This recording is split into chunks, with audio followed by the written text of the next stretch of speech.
Bien, cuando vamos entonces a analizar ya el sistema en general, ¿no? Las dos columnas en su totalidad, vamos a hacer la misma operación, ¿no?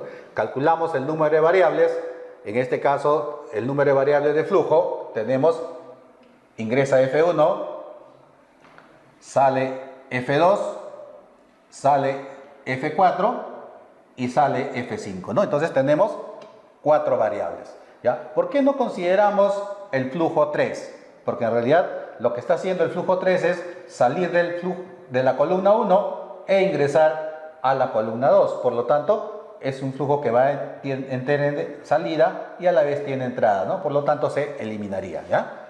O sea, solamente tenemos ahí 4 variables de flujo. Ahora, el número de variables vamos a analizar en cada uno de estos flujos, ¿no? En el flujo 1 tenemos 3 variables menos 1, nos quedaríamos con 2. En el flujo 2 tenemos 2 variables menos 1, nos quedaríamos con 1. En el flujo 4 tenemos 3 variables menos 1, nos quedaríamos con 2. Y finalmente en el flujo 5 tenemos 2 variables menos 1, nos quedaríamos con 1. Por lo tanto, si nosotros sumamos, ¿no? Tendríamos 2 en la primera, más 1 en la segunda, 2 en la tercera y 1 en la cuarta, nos daría un total de 6. Asimismo, el número de datos de flujo que tiene el sistema, vemos que el único que tiene dato es el flujo 1, que son 1000 mol por hora, por lo tanto es una unidad, ¿no? En tanto al número de datos de composición, tenemos pues que para el flujo 1, ¿ya? Tenemos 3 variables que están con sus respectivos valores, por lo tanto, menos 1 nos quedaríamos con 2, ¿no? En el caso de la columna 2, ninguna tiene variables, ¿no? Que son las que están por determinar, por lo tanto, no habría ninguna, ¿no? Serían 0. En el caso de la columna 4 o del flujo 4, nosotros tenemos 3 variables, los cuales los 3 tienen datos, menos 1 nos quedaríamos con 2. Y en el caso de la columna 5 o del flujo 5, tenemos pues que no hay variables, que son los datos que me piden calcular, por lo tanto sería 0, ¿no? Al final nos quedamos solamente con 4 variables o datos de composición. Asimismo, los números de balance de masa siempre van a estar referidos a los 3 componentes que se mueven dentro del sistema, ¿no? Que son el nitrógeno, el CO2 y el oxígeno, ¿no? Por lo tanto, son 3 valores. Finalmente, hacemos la suma y comparación, ¿no? El grado de libertad va a ser a 4 más 6 menos 1 menos 4 menos 3 igual a 2, ¿no? Nuevamente, estamos en un problema que este grado de libertad es igual a 2, por lo tanto no me va a permitir una buena solución del problema. Entonces tendríamos que forzosamente empezar a resolver por la columna 1.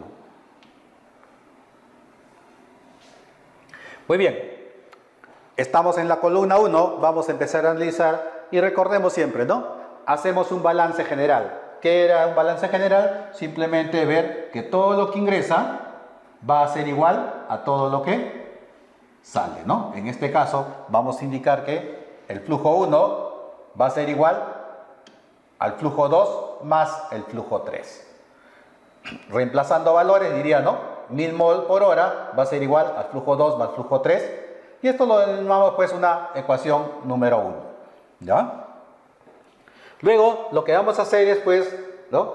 Realizar los famosos balances por cada componente, ¿ya? Entonces, ¿qué vamos a indicar? Primero haríamos un balance, ¿no? Del nitrógeno como primer componente, ¿no? Tenemos nitrógeno, aquí también tenemos nitrógeno y tenemos nitrógeno acá en el flujo 3. ¿Qué vamos a indicar? Entonces entra el flujo número 1, ¿ya? Por el porcentaje de composición de nitrógeno en ese flujo 1 va a ser igual al flujo número 2 por el porcentaje de composición de nitrógeno en el flujo 2 más el flujo 3 por el porcentaje de composición en el flujo 3. Si nosotros reemplazamos, en este caso, vamos a tener que va a ser el flujo 1, que es 1000, por 20%, serían 0.2, va a ser igual al flujo 2, que no lo conocemos, multiplicado por el porcentaje del flujo 2, ¿no?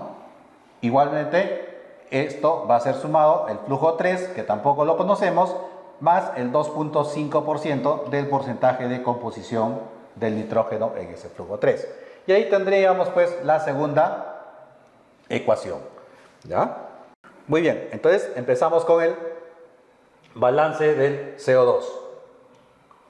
¿Ya? En el cuanto al balance del CO2, hacemos la misma operación que hemos hecho anteriormente. Vamos a calcular, ¿ya?, la cantidad de flujo por el porcentaje de composición de F2, ¿no? En el primer caso tenemos el flujo 1 multiplicado por el porcentaje de composición, serían 1000 por 30%, ¿no? 1000 por 0.3.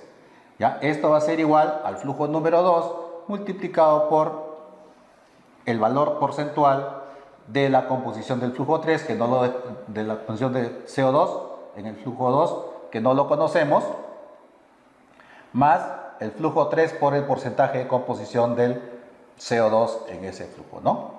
En todo caso sería flujo 3 multiplicado por el 35%, ¿ya? En este caso tenemos acá el flujo 3 por el 35%. Bien, bien. Y con esto tendríamos la relación número 3. Finalmente podemos decir que se cumple en este F2, ¿no? En este F2 hemos indicado de que los porcentajes de composición deberían sumar 100%, ¿verdad? Por lo tanto, si a uno lo denomino que es X, entonces el otro tendría que ser 100% pasado a su valor unitario, sería 1 menos X, ¿no? Entonces, cuando yo vaya a realizar mi ecuación, ¿qué voy a decir? Que el porcentaje de CO2 va a ser igual a 1 menos el porcentaje de nitrógeno, ¿ya? Entonces ahí tendríamos una segunda ecuación, ¿no? O sea, vamos a suponer que decimos que el CO2 nos sale 30%, por lo tanto el nitrógeno sería pues 70%. Bien, eso tenemos a relación número 4. Bien, ahora tenemos nosotros 4 ecuaciones y tenemos 4 incógnitas, ¿no? Tenemos F2, F3, el porcentaje de N2 en el flujo 2, el porcentaje de CO2 en el flujo 2. Entonces lo que podemos hacer simplemente es empezar a reemplazar, ¿ya? Y empezar a conjugar estas ecuaciones de tal manera, pues, ¿no?, que ya hemos trasladado un problema de termodinámica a una ecuación matemática, ¿no? Y lo resolvemos prácticamente como si tuviéramos una ecuación algebraica, ¿ya? En este caso estamos combinando 4 en 3, o sea, vamos a reemplazar la ecuación 4 en la ecuación número 3. Entonces, ¿qué diríamos, no? 1000 por 0.3 va a ser igual al flujo 2 por 1 menos el porcentaje de nitrógeno más F3 por 35%. ¿Ya? Entonces, eso va a ser nuestra ecuación número 5, ¿no? Ya hemos vinculado la ecuación 3 y la ecuación 4 y hemos formado una nueva ecuación que me va a permitir seguir avanzando en el desarrollo de él.